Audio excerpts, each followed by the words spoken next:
پاکستان دنیا کے ان 10 ممالک میں شامل ہو گیا ہے جہاں بھوک کی صورتحال سنگین ترین ہے۔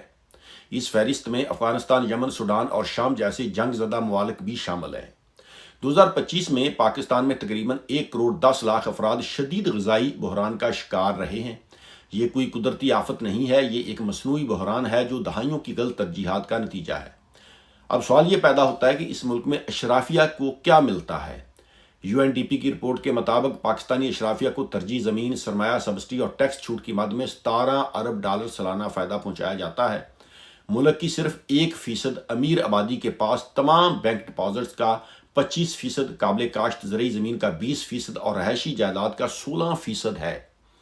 IMF کی رپورٹ کہتی ہے کہ پاکستان میں اسٹیٹ کیپچر کا نظام قائم ہے، یعنی ریاستی ڈھانچہ مخصوص طبقات کو نوازنے کا آلہ بن چکا ہے، اور یہ کرپشن محض ایک برائی نہیں بلکہ حکمرانی کا بنیادی طریقہ بن گئی ہے۔ IMF کے پروگرام کے تحت بھی سب سے بڑا فائدہ ملک کے کارپوریٹ سیکٹر کو 4.7 ارب ڈالر اور فوج کو 1.7 ارب ڈالر ملا۔ دفاعی اخراجات میں کمی کا مطالبہ نہیں کیا گیا۔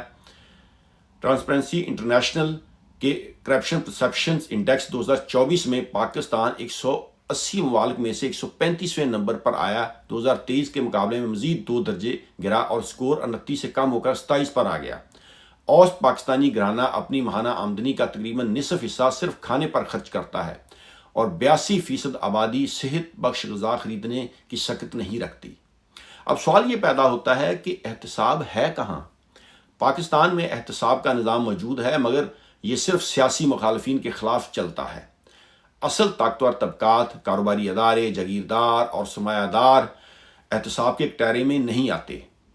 IMF کا تجزیہ یہ کہتا ہے کہ اگر پاکستان 5 سال میں حکمرانی اور احتساب میں اصلاحات کرے تو GDP میں 5 سے 6.5% اضافہ ممکن ہے، یعنی غربت اور بھوک کا حل موجود ہے۔ صرف سیاسی ارادہ موجود نہیں۔ حکمران اشرافیہ یہ نہیں چاہتی کہ عوام کو ان کے حقوق ملے، وہ اسی طرح چاہتی ہے کہ عوام ٹیکس دیتے رہیں اور اشرافیہ بدماشی یا عیاشی کرتی رہے۔ اب یہ پاکستانی عوام پر منحصر ہے کہ وہ اپنے حق کے لیے کھڑے ہوتے ہیں یا نہیں۔